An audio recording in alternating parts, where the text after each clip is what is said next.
Hello, hola a todo el mundo. This is Pedro de la Rosa and you're listening to Beyond the Grid.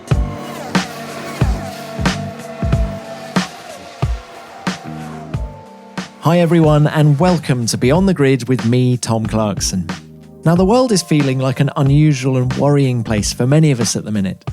But we're here to give you your Formula One fix, even if the start of the 2020 season has been put on hold due to the coronavirus crisis. And if it's an hour of escapism you're looking for, we have the perfect guest to bring a smile to your face. He's a driver who I've known for many years, and I've always loved his company.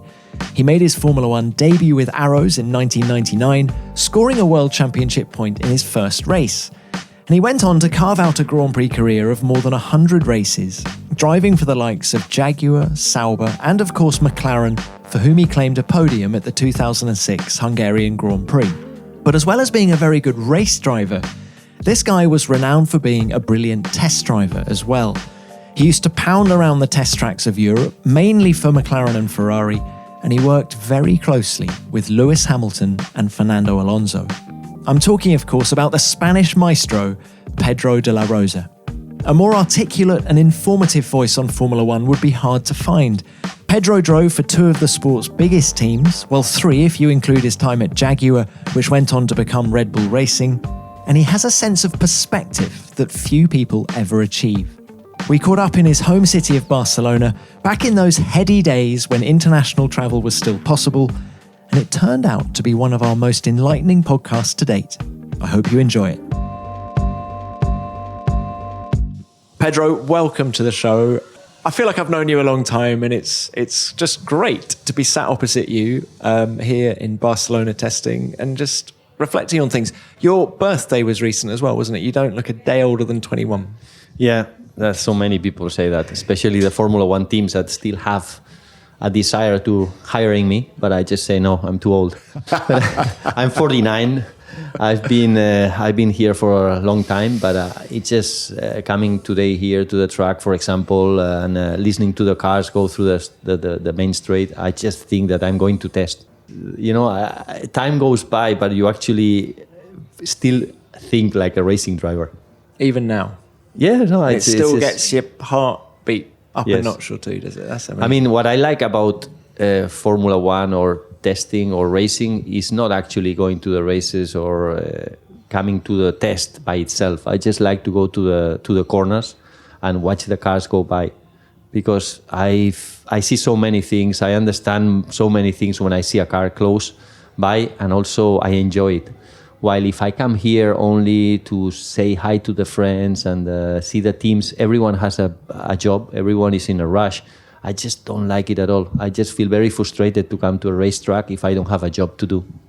Now, Lewis Hamilton, Sebastian Vettel, Daniel Kvyat, Carlos Sainz, Kevin Magnussen. What do you have in common with these current Formula One drivers? Nothing, man. I just have a huge amount of respect for them, but apart from that, no, I don't see any alignment with myself. All of you scored points on your Formula One debut. Yeah, but then again, you could actually go into. I scored when there were top 6 finishing, and so I have. It was harder in your day, wasn't it? I have nothing in common with them. You see. Now look, that was the Australian Grand Prix back in 1999. That seems, that's an amazing feat. In an Arrows to come 6th. What are your memories of that day? Well, I remember every detail of that day, you know. Like all the races, I actually been involved somehow. And I just remember that one in particular because it was my first ever Formula One Grand Prix, my debut. I remember arriving to Australia. I remember flying in business, which actually it was one of my first ever business flights because I used to travel to Japan a lot because I was racing there before Formula One, but I didn't have even enough money to buy a business ticket, so I always flew in economy. So it was my first business flight. I also paid for my wife, now my girlfriend back then, to fly with me. And I remember arriving to the Crown Towers, the hotel in Melbourne, and actually it was midnight. We were coming into the hotel, and as I was coming in, Michael Schumacher opened the door and said, please come in, you know, and that was shocking. It was a beautiful entry into Formula One and with great memories. You made it. Yes, I think that That's kind of how you feel, is it? the people have to understand that getting into Formula One is like a miracle for anyone, and especially for a Spaniard back then. To get into Formula One, it was like, wow, this is a dream come true alone just by being in Formula One, you know. So I won in every category I raced in. That's the part of my career which I feel most proud of. But actually, once you get into Formula One, you think, okay, this is the second stage. I've made it. Now let's see how many years I survive, and eventually if I can win here. So. But anyway, just being in Formula One for a Spaniard that started very late in racing was already an achievement. You were 28 when you made your debut. What is your attitude when you see all these teenagers coming in now? I'm of the opinion that all the new generations in any sport are better than the old ones. So I know this sounds quite crude or surprising, but it's true because all the new sportsmen start from an earlier age, and I think this is critical. And they are always confronted at an early age against better drivers than the average I was facing in that time. So new generations will always be stronger, will be more complete, but on the other hand, they will also end up their careers earlier. So I don't think that the new generations that come in with 18 years old into Formula One will be 40 and still racing in Formula One. I think that when they are 30, 35, they will finish their... Why? Because they'll get burnt out? Yes, they will be burnt out because that's how it is, you know. I mean, if you look back, I don't think that like Michael, for example, when he retired on the first time, he was actually, he was not, he was peaking. I think he was driving at his best back then. But it was just actually that he was possibly too tired of this type of life, never being at home, never being able to plan anything with your family. Your kids start growing, they demand more of your time. So I think that that's part of the game. And these new drivers that come in, they're stronger, as I've said. I think they're more competitive, but they will end up their careers earlier as well. This is what we don't know that will come, but it will come. It's mad to think that you only started karting at 17, the age at which Max Verstappen made his Formula One debut. It's incredible. I mean, I just always, when I saw Max coming into Formula One, and I was thinking, wow, I remember back then how unmature I was, how slow I was compared to him, because I was just learning every day. I jumped into the car. So it's incredible. I was a bit of a late starter, so I'm not a good comparison to Max. Was there racing in your family, or where did the bug, if that's what we call it, where did it come from? There's always has to be a bug in this type of in this type of sport. And in my family, my father was the bug. He loved motor racing. He loved cars. He loved to repair cars and prepare cars more than driving them.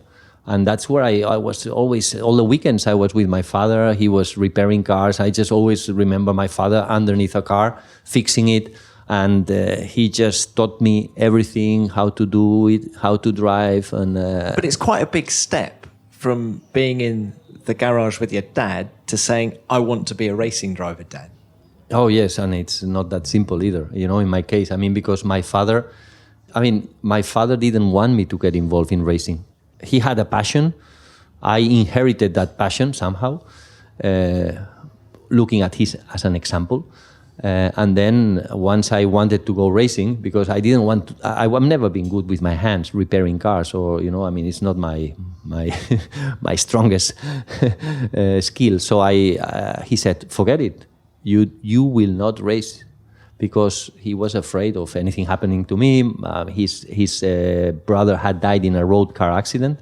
So that's why I'm named Pedro, actually, because his brother died and was named Pedro. And then he named me on his behalf or on his honor. And then I thought, oof, that's the end. You know, I won't be able to go racing. So that's why I started in radio control cars. You know, the people always ask me, why did you start in radio control cars? I had nowhere to choose.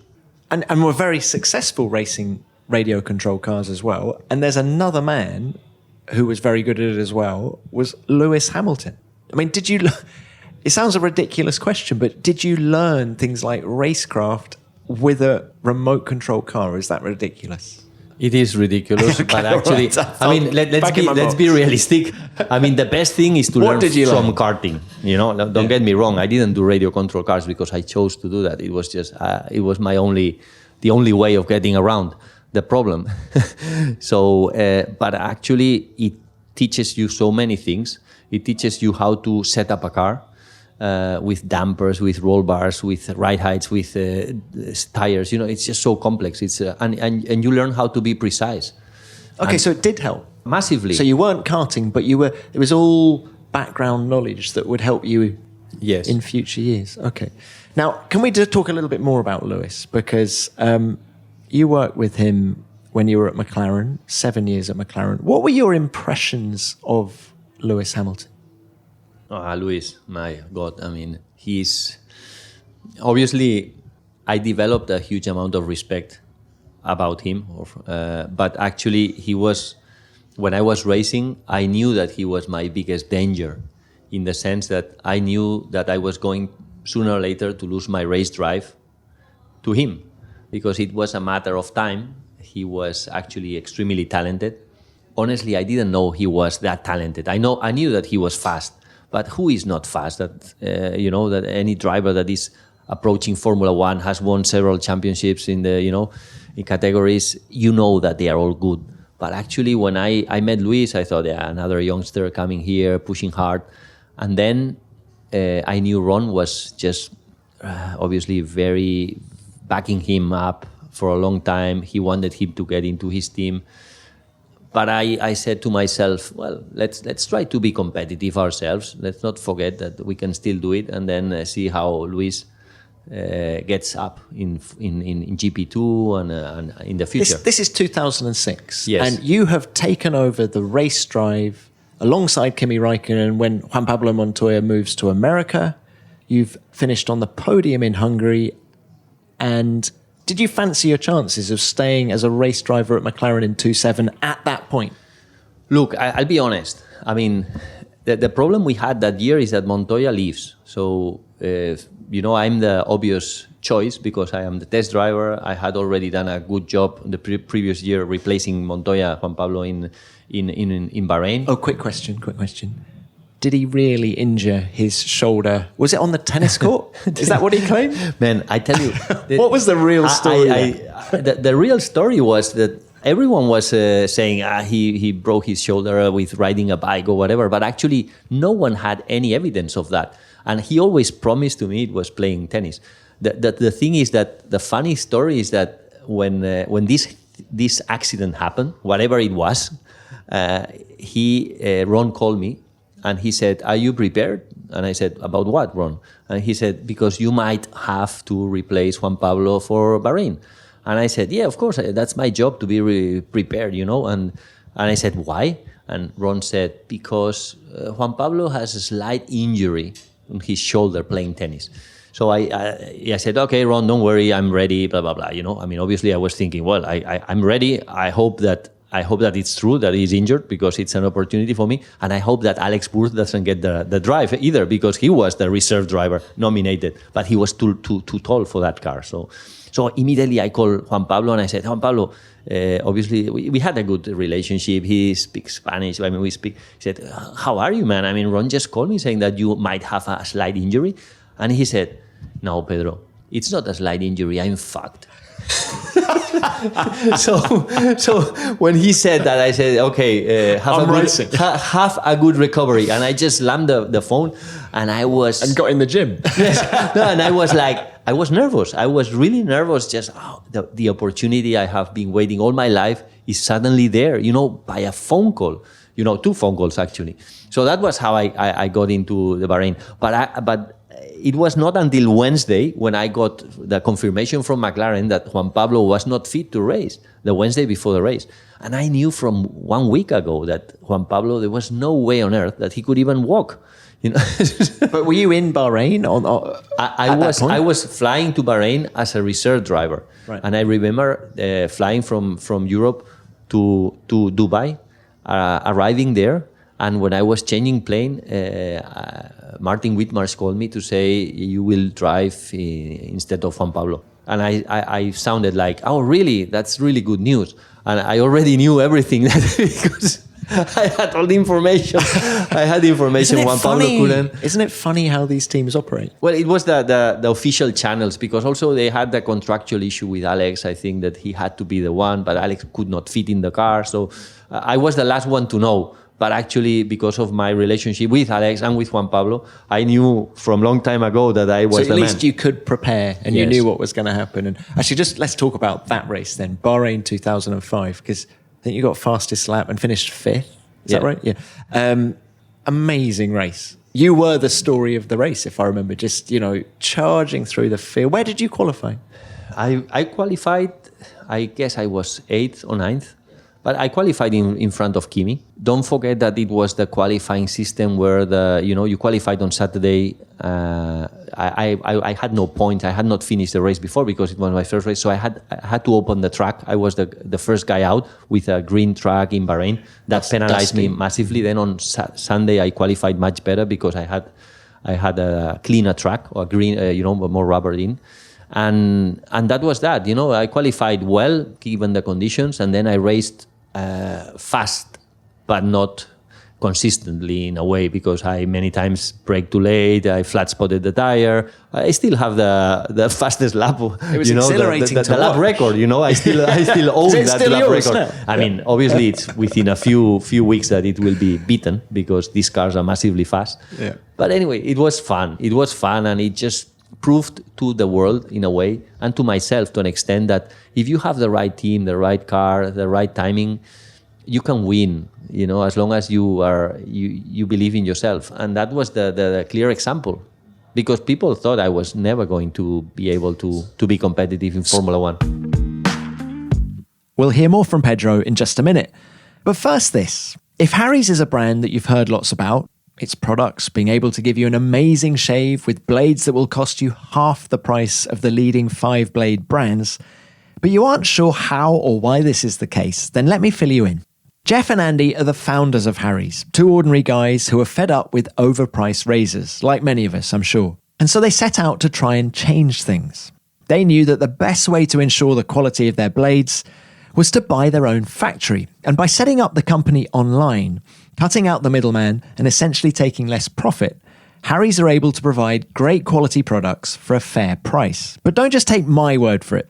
You can try their products for yourself.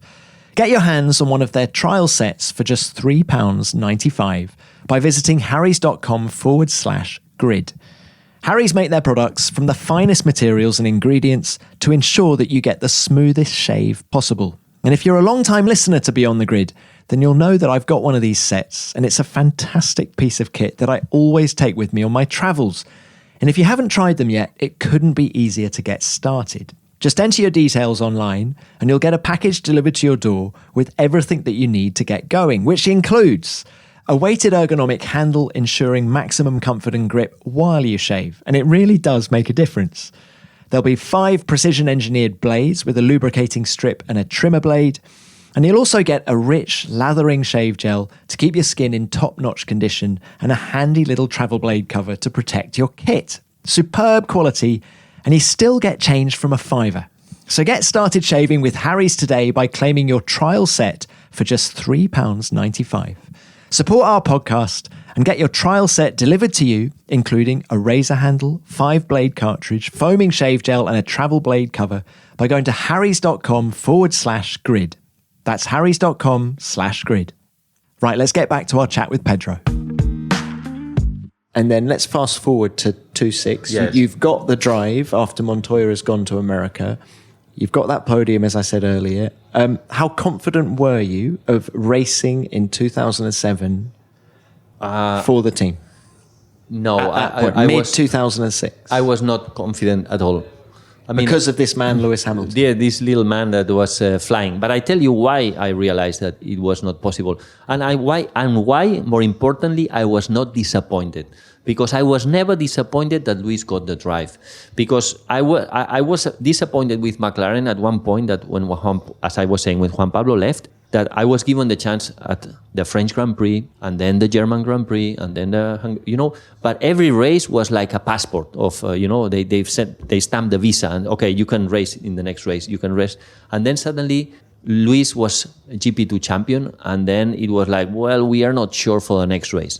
I didn't feel that the team trusted in me enough. Really, you have to give, if you go for the reserve driver, and you have to give him credit and say, okay, look, the next 8 races are yours. You are the reserve driver. You're the test driver.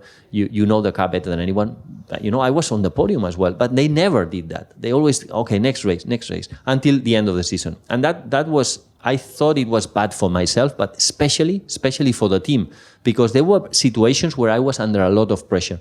If I don't finish in front of Kimi the next race, or if I don't do well, Luis will jump into the car. So that was wrong in a way, But I was nothing against Luis. Luis was, just won the championship in GP2, blah blah blah. Then we got to test in September one day with Luis in Silverstone, and that's when my mind changed. Because we had 2 cars. We were testing there. It was his first ever Formula One experience. He did a run, and he was nowhere. And I remember looking at his data, and with Philip Prue, with his my race engineer back then, and we were looking, and Philip told me, the boy will need to improve a lot over the years. I mean, it's a long road for Luis, but he will be good. But we just have to give him time, blah blah blah. And I thought, yeah. So I did a run, came back, looked at the times, and I saw Luis was fastest, on the second run. And I looked in the data and I said, what happened? And well, we put him new tires. So I looked in the data, and he was so fast through Cobbs, Beckett's, Maggots, that then I just realized the potential of Lewis Hamilton. Just looking at the data for a couple of seconds, I realized we had a massive problem. This guy was... Pedro de la Rosa. We and all the drivers in the team. Because, Tom, if Pedro de la Rosa has a problem, everyone has. No, man, that was the test, was it? Where you realized... It was his first ever Formula One test, his second run in Silverstone.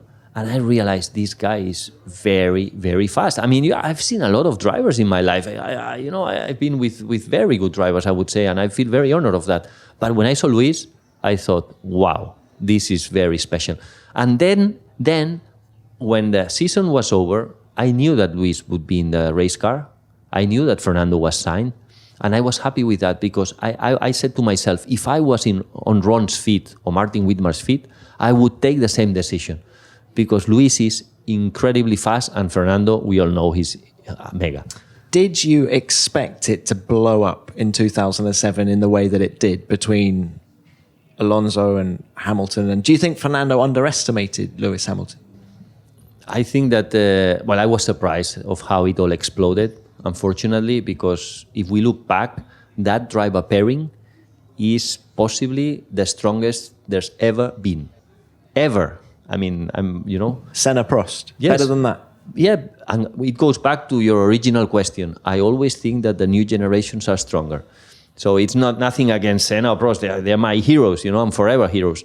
But actually, I think that level of Fernando and Luis was amazing. I mean, I remember looking at their data and thinking these guys are from a different planet.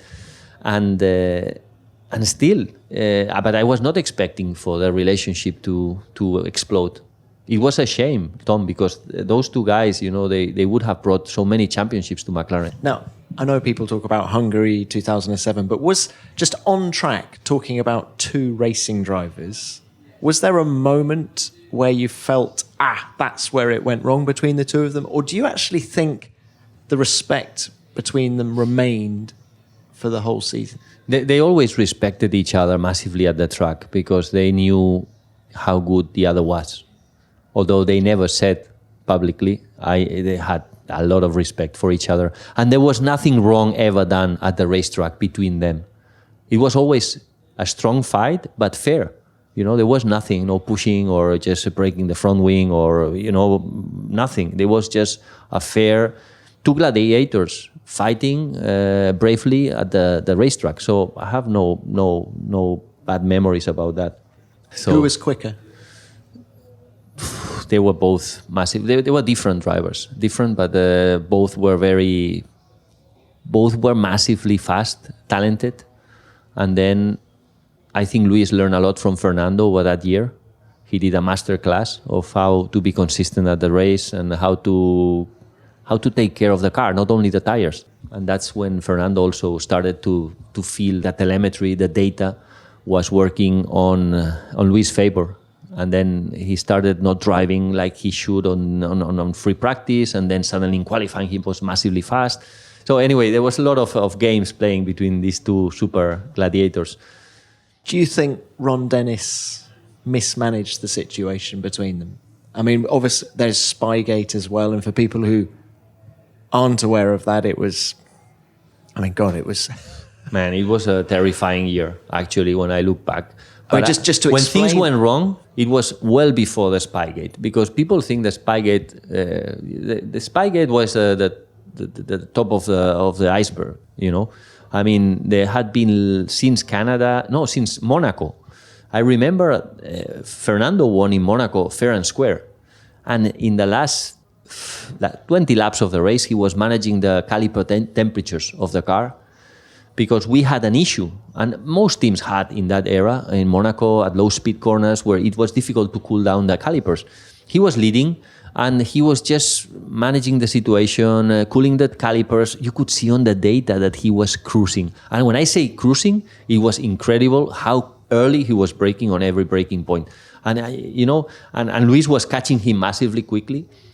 But, it was like Fernando is just like sandbagging. So I think that the team, never told Luis that this is how we are going to finish the race. Luis was trying to win that Monaco Grand Prix. And then after the race is when all went wrong.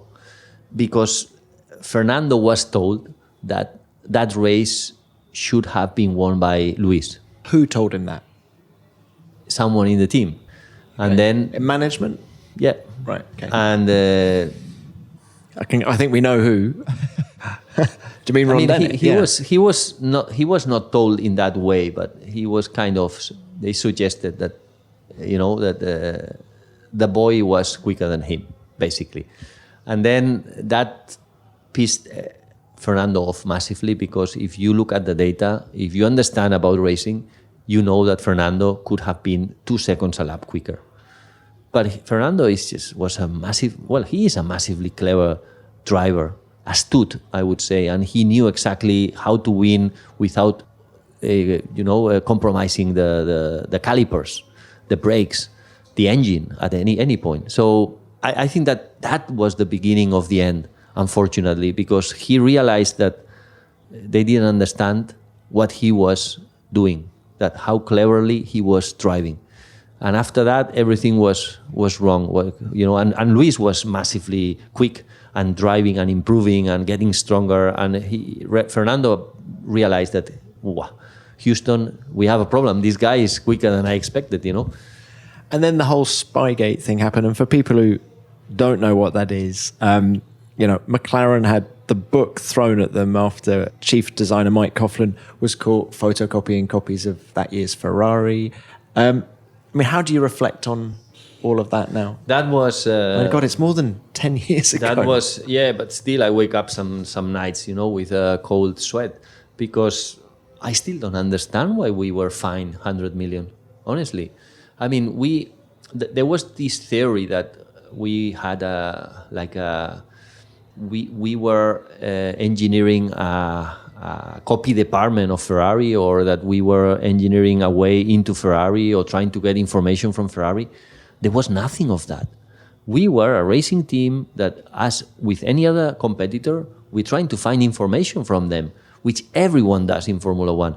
And the information we had about Ferrari was the typical information you share in a coffee machine, just speaking with engineers, and do you know what weight distribution Ferrari has? And, these type of questions that obviously someone in the team had the information because of a friendship at Ferrari, and we shared this information.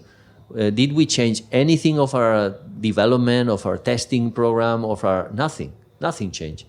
We didn't use that But information. it was a very graphic illustration, to actually photocopy. Yes. Well, that was... I mean, that's very different to having a coffee with someone from a rival team, isn't it? Yes, but the people have to understand that information that was passed, I never saw it. No one. It was never in the team. I mean, it was Mike that actually did the Mike's wife did the photocopies. Or the copies? Why did you think she did it? Because Mike didn't know what to do with the information. He was not taking it seriously. So I was surprised that, okay, we did something wrong. Yes, of course. I mean, I'm not trying to say we did everything right. But was it 100 million worth? Oh, my God. I mean, I thought we got thrashed by that type of penalty. And it really, we lost all the points in the Constructors' Championship. Eventually, we lost the championship in the drivers as well. So I think we paid a big penalty, big price for something that in many teams, I've been in Formula One, because I've been in many teams, there's always information flying around from the other teams, other competitive teams. Why? Mostly because you hire engineers from other teams that come to your team. Okay, they don't say, when I was at Ferrari, we used to... No, they say, in other teams, we have done this or the other. Other teams do this or the other, So basically, they treat the information in a more subtle way. But the information is much more deep than what we had at McLaren. And this is what, for me, it was very badly presented. It was very graphic that we had information from Ferrari, but it was never used at all. And that's for sure. We never gained 1/100th of a second because of it. So 100 million, Tom, was I would say, a bit too much. How desperate did things get inside the team? I remember walking into the motorhome at Spa 2007. Fernando Alonso greeted. He was sat in front of the doors of the motorhome with his feet on the table he was sat at, shades on, and he just looked at everybody walking in. And I just thought, oh my goodness, the atmosphere was so tense. Well, I think that information, that situation was like a divorce inside the team. The relationship was not good before, but that was like the complete divorce. And the fact that the FIA knew about it raised many questions over who had passed this information to the FIA. And everyone seemed to blame Fernando for something that we didn't know, and we have zero evidence that he did it. But the FIA knew it could be from Ferrari, it could be from anyone, because there was many people in the team that knew that we were, about the weight distribution of Ferrari or whatever. So it was unfair in the way that Fernando was blamed for something that I don't think he did it. So it was the divorce point, because he was looked at someone that had damaged McLaren at that point. And do you think he still carries the baggage of 2007 with him today? In some capacity? Do you think that's one of the reasons why Toto Wolff never looked at him to drive the Mercedes, for example? I don't think so. I think that we all made many mistakes, and that at the end of the day, Fernando, because he was always he's a critical guy. He says things to the face, and when he doesn't like things, how people are working or doing things, and I think he got a lot of the blame for actually something that was not, only. I mean, let's be honest, the guy didn't do anything wrong. It's just like he was blamed for the spy scandal, the Spygate, when he shouldn't have been. And I think that during the years, everyone has realized that Fernando was just caught in the middle of the fight, like I was as well, and many people. But there was other fights going on at the high levels that we were not aware of, actually, at that point.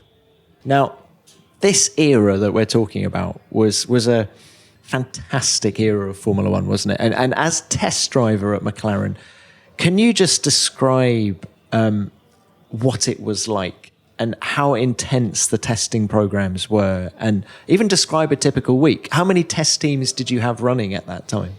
I mean, we had to work very hard. Very, very hard because... Sorry. Racing driver saying he's working very hard. Oh, okay, yeah. Yes. But I say we, we. A true racing driver would say I have to work very hard. But we were working flat out.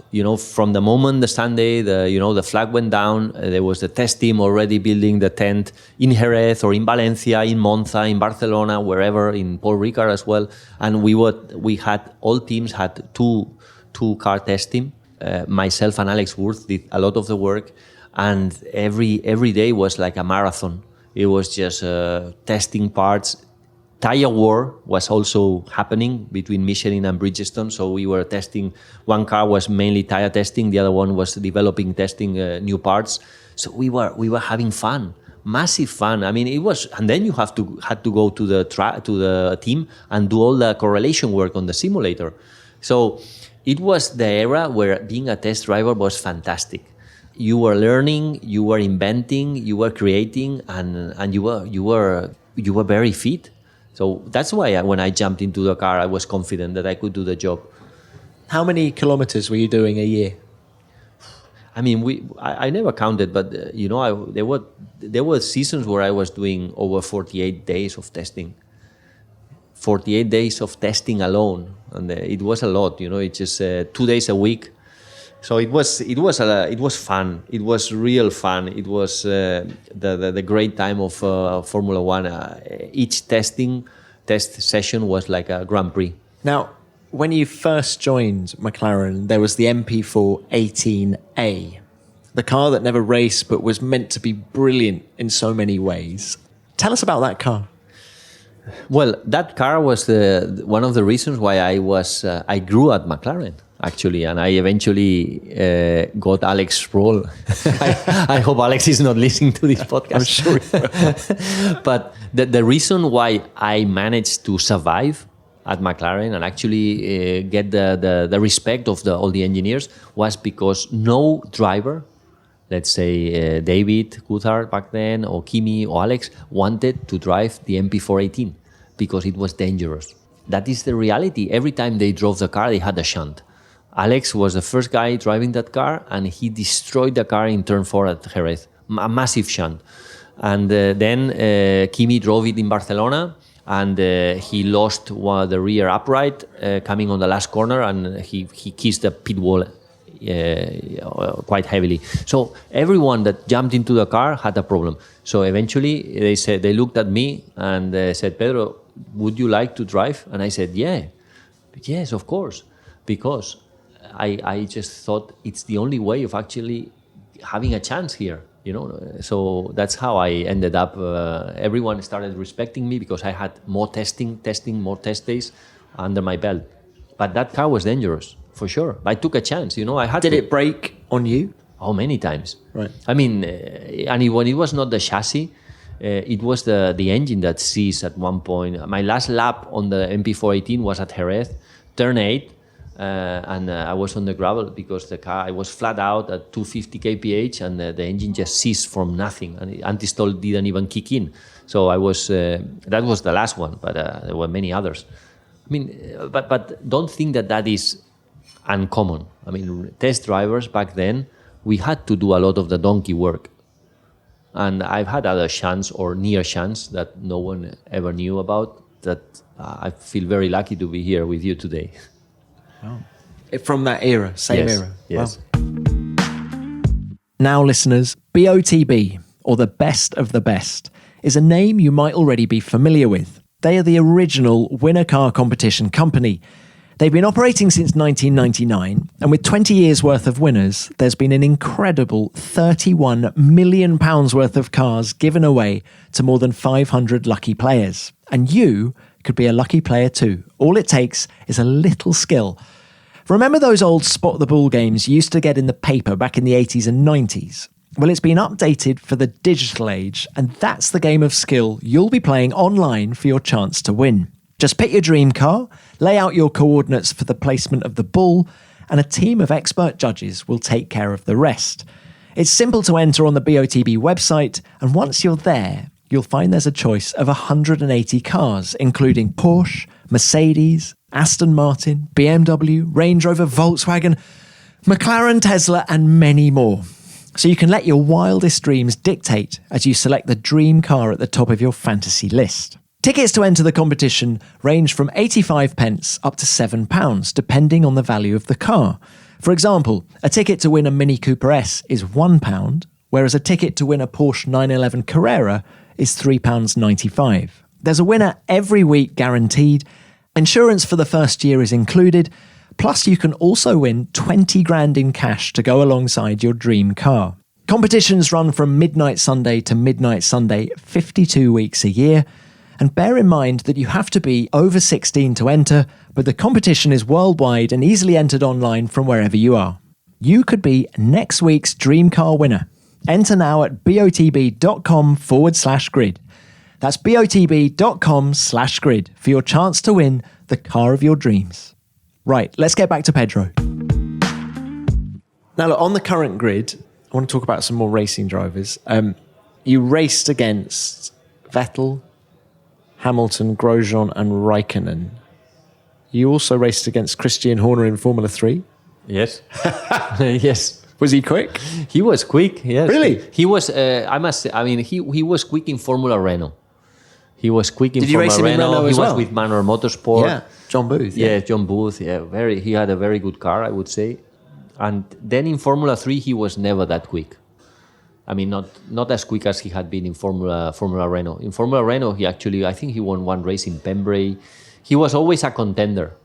And I got on with Christian very well when we were racing, and with his family as well. They were really well educated, and they were always supporting him. We had a great time back then. It was a different era as well, but you've never worked with Vettel, have you? Never, no. What are your observations of him? Do you think he's in a slightly delicate place at the minute? Do you think he'll continue beyond 2020, just as an observer from the outside? Well, I think that he's under pressure, and when you're a world champion and 4 times world champion even, you will always be under pressure from the youngsters. He has a super driver next to him, and he just have to deal with it, Do you think it's his choice? Whether No. he continues at Ferrari? Yeah, I think it will be his choice, yes. So if he wants to stay, they will have him. I think it's simple. If he's beaten, he will not want to continue. It's very simple. The guy has won 4 world championships. He's nothing to prove, and he's only going to feel emotionally, psychologically. You feel very small when your teammate is faster than you. It doesn't matter if you're 4 times world champion or whoever you are. It's just it's going to sleep every night knowing that you have to wake up with that animal next in your garage that is going to destroy your lap time. It is very difficult to do that, and there's a point in your life that when you encounter a Lewis Hamilton or a Fernando Alonso, or might be a Leclerc, he has to still prove it, or a Verstappen, you really don't want to continue. It's not that, if he wants, he will continue. But actually, if Leclerc beats him, he will be the first one to raise his hand and go back home, or do another thing, or maybe jump to a different team. I don't know. What about Kimi Raikkonen? You were teammates with him, you worked at McLaren with him a lot. How does he, as a world champion, differ to the Lewises, the Fernando Alonsos? Well, I think that, Luis, Fernando, I would say they are on a different level to all these drivers. Huh? Different level to Kimi? To Kimi, to Seb. I really respect them. I think they're very good. But when I'm talking about Luis and Fernando, I know them very well. I've shared the car with them. I know exactly what they are capable of. So, and with Kimi as well. So I know how good everyone is. And please trust me when I say Luis and Fernando are really special drivers. You don't encounter talent of this magnitude every year in Formula One. I mean, it's something that happens every 5-10 years. So I think that I have a huge respect for all the Formula One drivers. They're all very good. But when you talk about a Fernando, a Luis, a Max as well, careful. Careful, because this is high voltage. But also, you think a Kimi Räikkönen circa 2005, 2006 wasn't at that level even then? Okay, there are contributing factors to why he was excelling or just peaking back then. It was mainly Kimi is super fast. I mean, of course he's fast. He's world champion for God's sake. But he needs the car to drive in a certain manner. If the car doesn't have a very sharp front end, he won't adapt to it. That's the difference between Lewis Hamilton and Fernando. Fernando, you throw at him any car, understeering pig, oversteering pig, whatever, and he will be fast, extremely fast, because they know exactly, and you ask them, what do you do? And they don't know what they do. They actually adapt. It's fantastic. I've seen it in Formula One, I've seen it in karting, I've seen it in many formulas. But with Kimi, the car has to suit him. He will not adapt. And back in 2005 and 6, there was the Michelin tires. The Michelin tires had a very unique way of driving. They had a very strong front end. The construction of the front end was extremely different. And Montoya was struggling. I was struggling. We actually could not adapt to this sharp front end in the way Kimi did.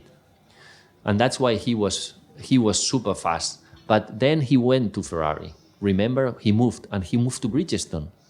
And then Felipe Massa was beating him in qualifying easily. So all I'm saying is that, if the conditions were correct, Kimi would be as quick as Luis and Fernando, yes. But out of 20 races, when is the car always behaving the same and is in perfect setup condition? Not many, That's why I rate Luis and Fernando. Fascinating. Really, really interesting. Now, you mentioned Ferrari. You spent 2 years at the red team. Happy memories? How do you reflect on those 2 years? And how similar is that team to McLaren? Yes.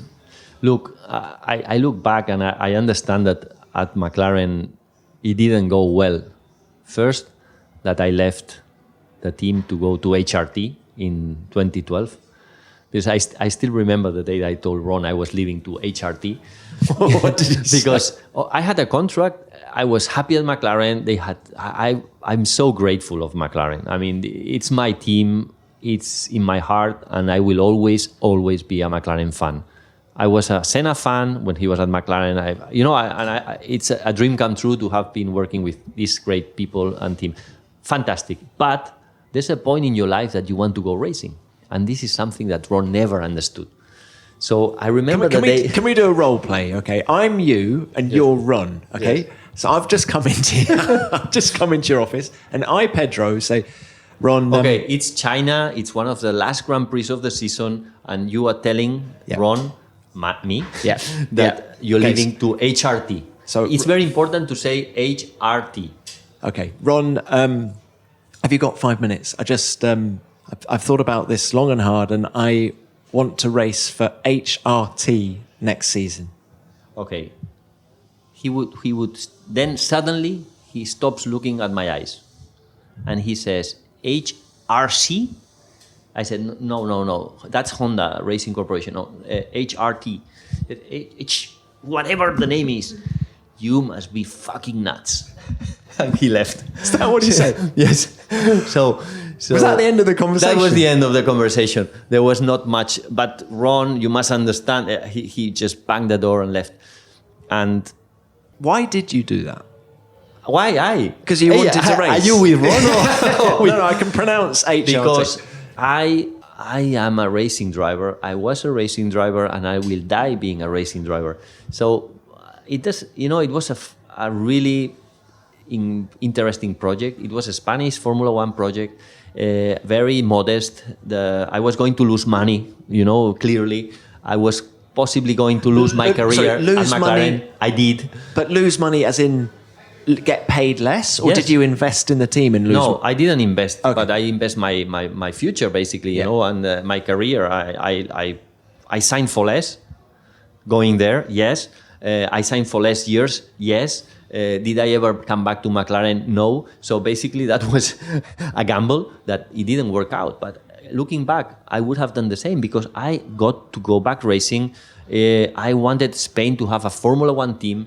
It was the moment where Formula One was peaking in Spain. Fernando was winning or was fighting for championships. There was interest. There were sponsors. The fans were great in Spain, or they were very interested. So I said to myself, it's the logical step is to build something in Spain now. The plan with HRT was that I drove the car for 2 years and then I would become the team principal. So there was a plan behind. But it was just after 1 year, there was no more money and they pulled the plug, as simple as that. So I was left with no team. Obviously, I never called Ron after that. You know, I never called Ron. I know what he would have said. Yeah, I told you, which he was right. But I had to fight for my dreams, you know. And actually, if you look at what happened then, there's many mechanics, engineers, people that are working in Formula One now, today, Spanish people that come from HRT. So we did give them a job and an opportunity in their lives. So I feel very honored. It didn't work out for me and for many other people, but actually I lost my future role at McLaren, yes.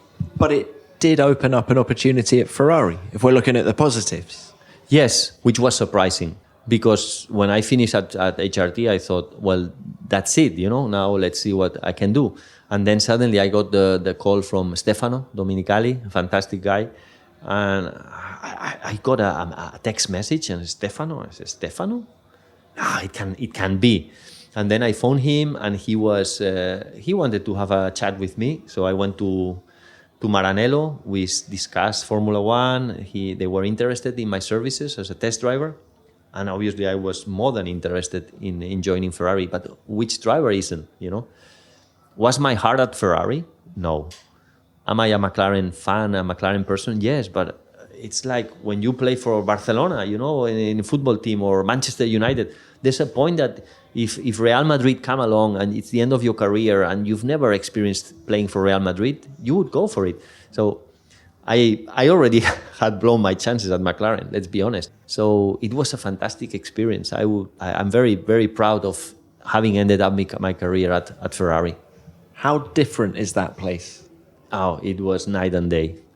It was very different. It was very different, and there was a hierarchy at Ferrari. And when I joined, I didn't feel loved at all. It was because you were seen as a McLaren man. Yeah, I suppose. Yeah. And also the problem is that I went into Ferrari, and I remember going to my room after signing the contract. I had never spoken about it with Fernando. Fernando was racing there. That was going to be my next question, actually. Yes. But, yeah. And then I jumped in. I was going to bed that night, proud. I had signed my contract, 2-year deal with Ferrari for test driving. Wow, it was Ferrari, you know, for God's sake. I mean, it was a top team, you know. It just, and I remember getting a message from an unknown number saying, "You will realize this is the best team," and it was Fernando. And that was my first communication with him, because I wanted to, if Ferrari was interested in my services, I wanted Ferrari to be interested in my services, not Fernando or a friend, or, you know, I am very professional. I don't want to go into a team because I am the friend of, you know, but actually Fernando, after the McLaren that we worked together, after we had a fight with the Spygate, after everything, because it was, as I told you, a very tense moment, we had lost contact, and then suddenly he had recommended my services. For me, that was very important, because it wasn't, people thought, he's the friend. No, I'm not a friend of Fernando. Back then, I was not a friend. We were under the Ice Age, you know.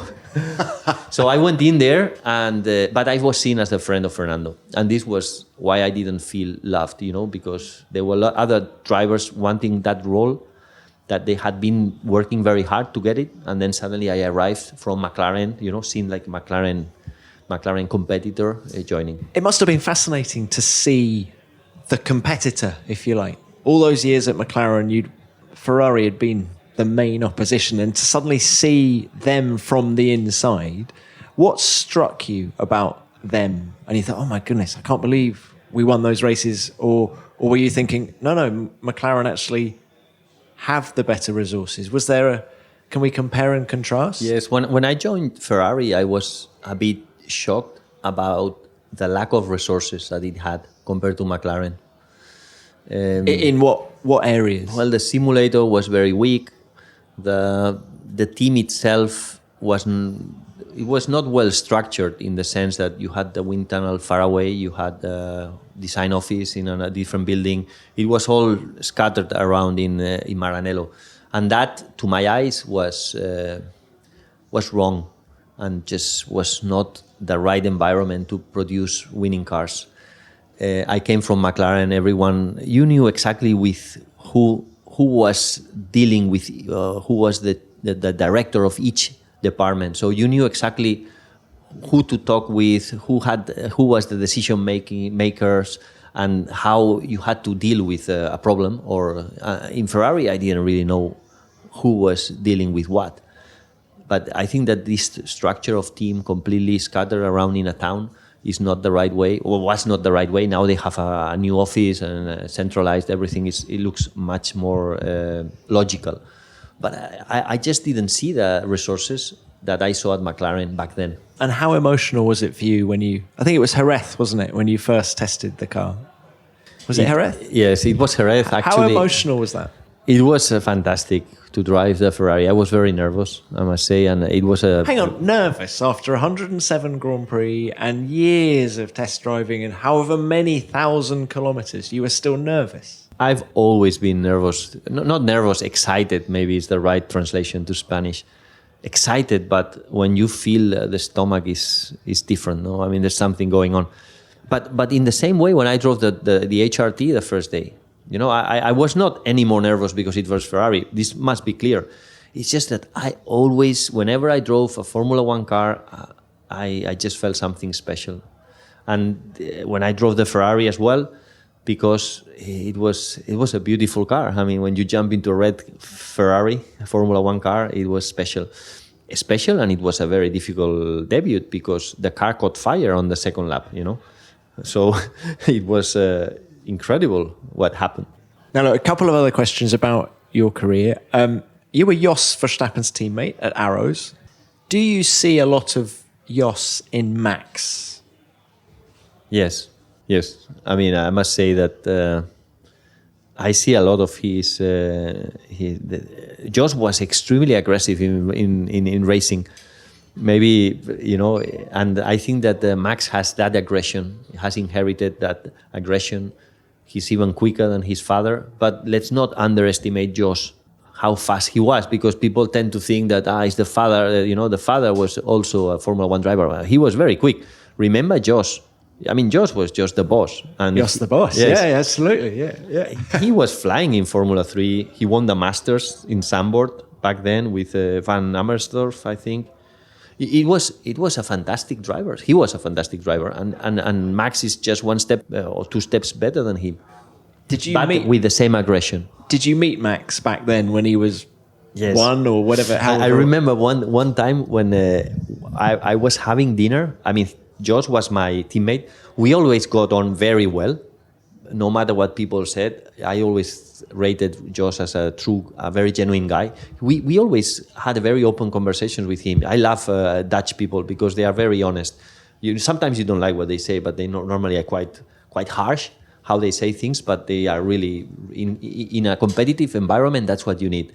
And Jos was like that. And when we were having dinner one night in Nürburgring, Saturday night with my wife, and then suddenly this little kid, blonde little kid comes there, starts playing with me, and I turned around. I didn't know who he was, and then I realized it was Jos kid.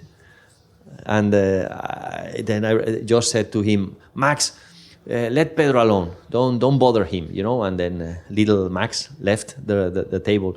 And I thought, at that point, I thought, you know, when you're racing, I thought, wow, Josh has a kid. He's dead. He's lost those 3 tenths. Yes. You know, it's my first. I saw Max, I saw Josh, and how bad is this? He has a kid. You know, you cannot be a world champion with kids. And then a few years later, I was having kids. So did it slow you down? No, never. I didn't feel like that. You know, at least I never. I think that there's some things that contributed for me being faster than actually the kids or, you know, the family, having a family. It's the fact of having huge accidents and escaping or away of them. Then you realize that Formula One is very safe, more than the kids situation and stuff. But anyway, it was funny. No, it's fine. Now, you got on well with Jos. What about Eddie Irvine, your teammate at Jaguar? Eddie is a different subject. He was always trying to get me, you know, or trying to criticizing me inside the team, or he was not a team player. He was a great driver, very fast, but he was not a team player. And, you know, I give you an example.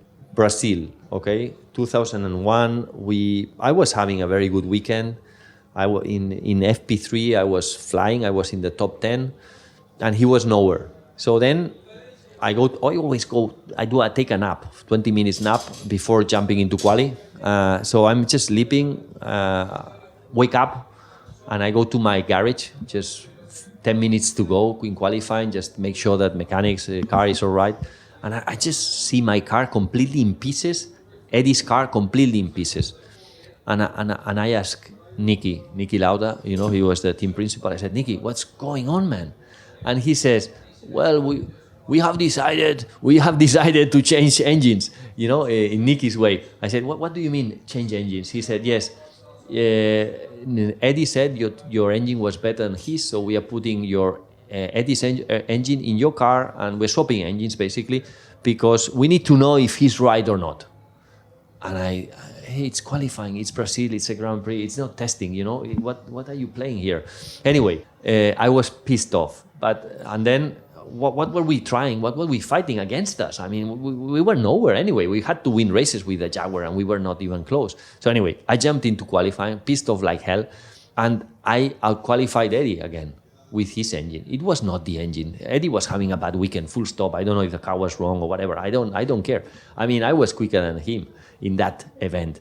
So that's how, what were we playing, you know? Was he number one driver, and therefore he could make those calls? No, he was the number one. I mean, but yes, but what? I mean, what? I mean, we were not fighting for the world championship, you know. I mean, we were fighting to survive at that point because we were under pressure to deliver good results to the Ford Motor Company.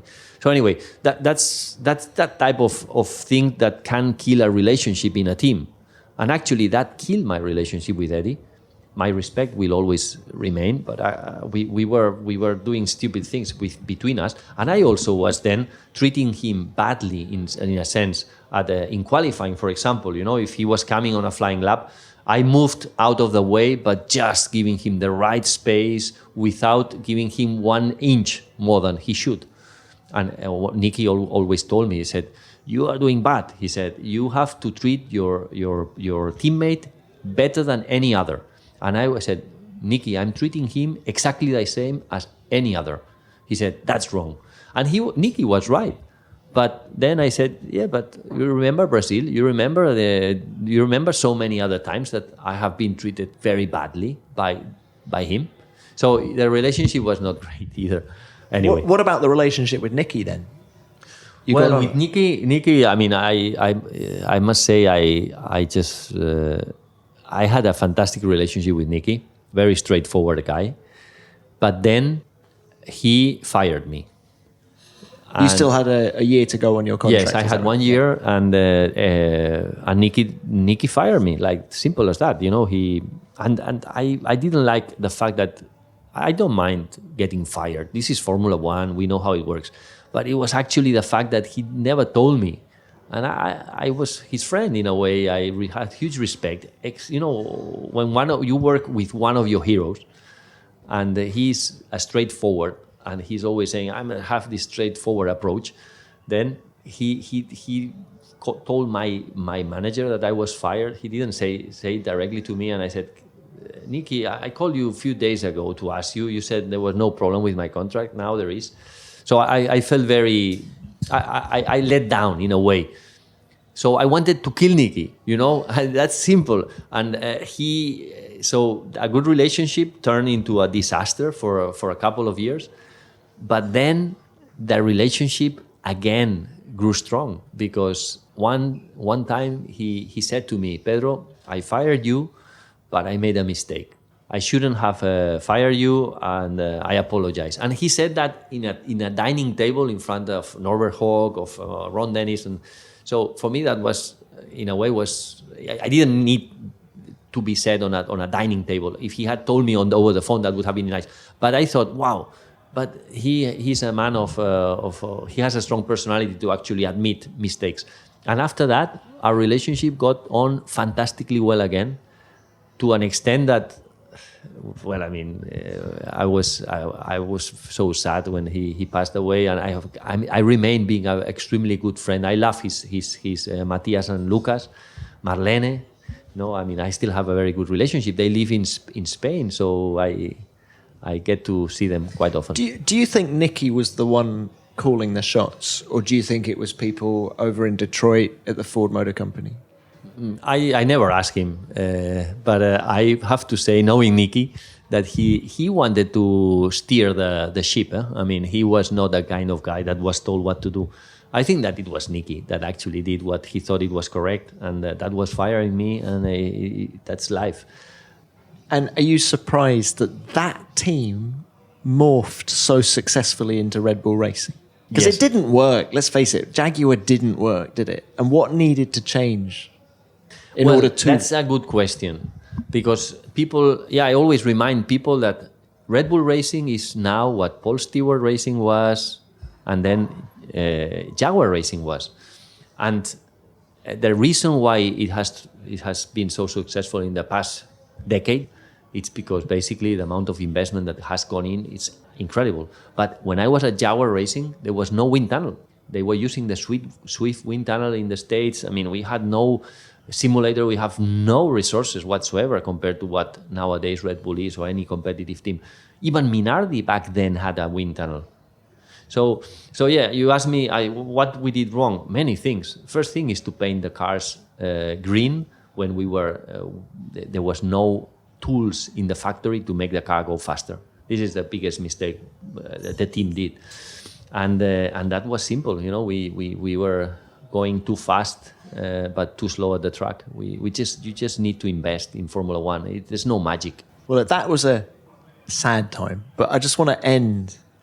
I could talk to you all day. I could literally talk to you all day. I'm loving it, but I'd just love to end this podcast by saying, what was the best car you ever drove? When was the happiest time for you in, what was it, 16 years of Formula One? That's the fastest car was the MP420, and that was an Adrian Newey design from 2005. It was the last V10 engine of that era.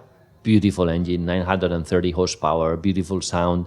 It was like a bull, I mean, it was like unbelievable to drive that amount of grip and power. It was so physical, but actually it was amazing the grip level that car had. It was amazing looking at, jumping into the car, doing a few laps in Jerez with 50, 60 kilos of fuel, looking Pedro P1. It was like so easy to be fastest. It was so easy. It was so embarrassingly fast that you looked at the competitors and you think, what are they doing, man? Well, why didn't you win the World Championship that year? But it was unreliable. That is the only reason why we lost it. It's simple as that, but it was the fastest ever car I've ever driven. And it was that time where you had, we were preparing already for the V8 era, which was in 2006. And we had an engine mode in testing where it was V10 or V8. So you could actually work on the car setup for the year after. And I remember that we did the morning like in V10 mode. And then at lunchtime, I was dead. I was physically dead. And then we went to V8 mode, and it was like, okay, now we go to taxi mode. It's so easy. Because, just... Was that much slower? It was the difference in between corner to corner, those extra tenths were just those extra tenths that killed you. Of arriving to the next corner without having had a time for an extra breath. It was very demanding. But I remember just like, in the afternoon I have nothing. I only have V8 running. So that compared to the V10. That car is beautiful. And actually last night I took a picture of the MP420 and I took it to a shop to get it in framed. Because... That was the car. That was the car. It was the car with the horns. Yeah, you remember? Yes, I remember. Yeah. Montoya and Raikkonen raced it. Yes, lucky them. Yeah. Pedro, thank you so much for your time. It's been wonderful to catch up. Thank you. It's been great, and I hope I haven't said too many unpolitical answers. But anyway, it's always fantastic to speak with Tom, with you, because you are so passionate about Formula One. You have so much knowledge about what's going on that it's really a luxury for me to be here. I'm getting embarrassed now. Thanks, Pedro. Cheers.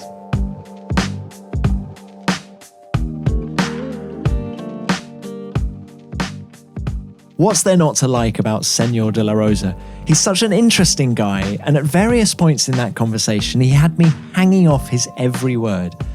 Those insights about Hamilton, Alonso, and Raikkonen in particular were exceptional.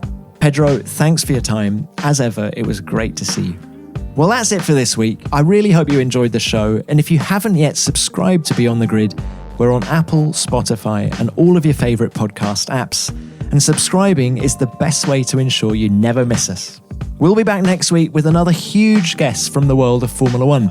In fact, there have been few bigger characters in the history of Formula One than next week's guest. In the meantime, if you want to drop me a message about the show, I'm at Tom Clarkson F1 on Twitter, or you can use the hashtag F1BeyondTheGrid. We really do love your comments and we read them all. Beyond the Grid is produced by F1 in association with Audio Boom. Until next time, stay safe and keep it flat out.